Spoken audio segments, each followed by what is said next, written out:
WikiLeaks founder Julian Assange is facing arrest for breach of his bail conditions after taking refuge in the Ecuadorian embassy in London. Assange went to the embassy on Tuesday seeking asylum.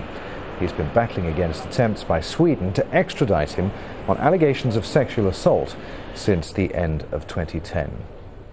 Live now to the Ecuadorian embassy in central London. Al Jazeera's Lawrence Lee is there. Lawrence, what's going on at the moment? Well, that's a very difficult question to answer. It's been like this all day. He's in there. That's a breach of his bail conditions because he was there overnight.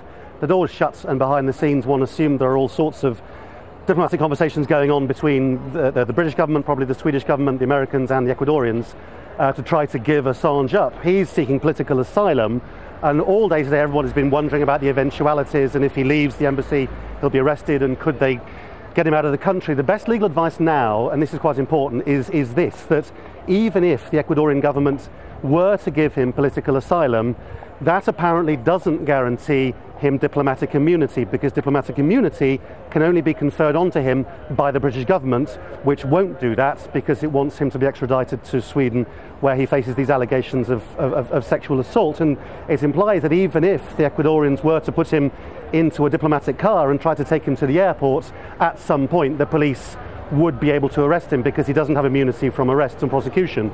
So what it means is that even if we don't know, and no one's any clearer at the moment what's been going on and the nature of the conversations, it's becoming easier to predict the outcome, which is that unless he either stays in there into perpetuity, or if the Ecuadorians try somehow to secret him out of the country, which in turn would make him an international fugitive, then at some point he will be arrested and the whole exercise will have been entirely futile. Why Ecuador, Lawrence? It's not exactly known for journalistic freedom. Why on earth is Assange trying to go there? No, that's right. And in fact, as of this morning, Human Rights Watch were vigorously reminding everybody that Ecuador doesn't have a free press, that journalists there get locked up for criticising the president, and how hypocritical they might say of Julian Assange to try to seek a sort of kindred spirit in what's seen as a fairly repressive government, given his own beliefs in things to do with the free press. The answer is that he's close to the Ecuadorian government, and they share the same belief that they don't like the Americans one bit.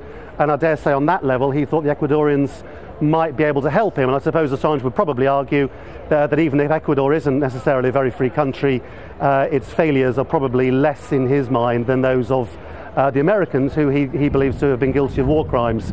It also implies, at this point in time, that Assange, frankly, doesn't really have very many friends left. Lawrence, for the moment, many thanks. Lawrence Lee, live outside the Ecuadorian embassy in London.